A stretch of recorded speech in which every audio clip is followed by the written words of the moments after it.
Nous sommes à l'ASM à Clermont-Ferrand et c'est la première fois que ces jeunes rugbymen rechaussent les crampons depuis le 20 octobre dernier.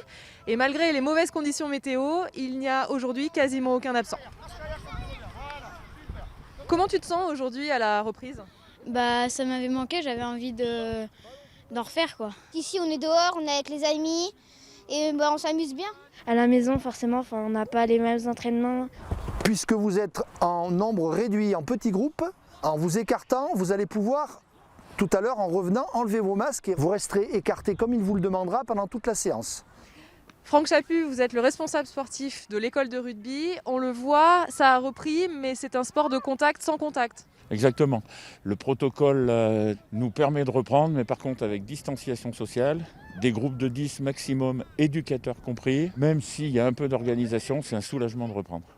Quelles sont les conséquences pour les jeunes, mais aussi peut-être pour le club du confinement ? Les enfants, on s'est aperçu qu'il y en a qui pendant le confinement avaient changé physiquement.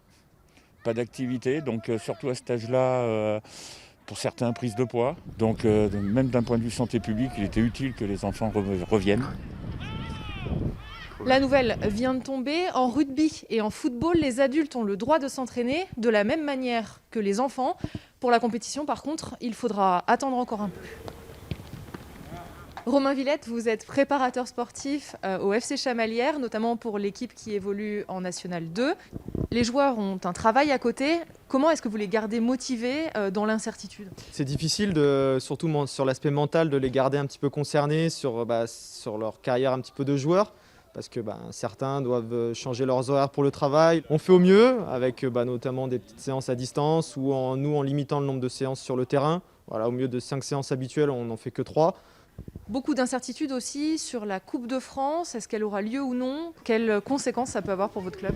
Alors ça peut avoir des conséquences notamment financières, parce que on sait que la Coupe de France, pour les petits clubs comme le nôtre, ça peut avoir aussi une petite enveloppe supplémentaire qui n'est pas négligeable selon les parcours.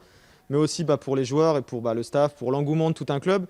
Ça permet de créer aussi son histoire, parce que beaucoup de clubs créent leur histoire grâce à cette Coupe de France. Pour les sports en intérieur, seuls les athlètes de haut niveau peuvent s'entraîner normalement, comme les judokas que l'on voit ici. En théorie, les enfants amateurs doivent pratiquer dehors et ne pas se toucher. Impensable pour ce club. Le cœur de notre activité, c'est le combat. Aujourd'hui, on ne peut pas combattre. Est-ce qu'il y a déjà des conséquences pour votre sport actuellement ? Sur la Ligue Auvergne-Rhône-Alpes de judo, aujourd'hui, on est à environ 30% de licences en moins.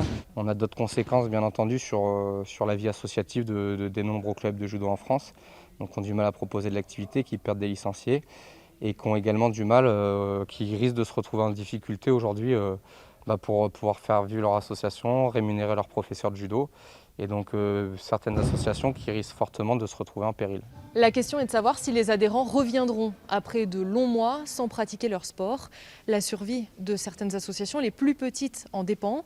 Des associations qui sont bien souvent situées en zone rurale ou dans des quartiers populaires.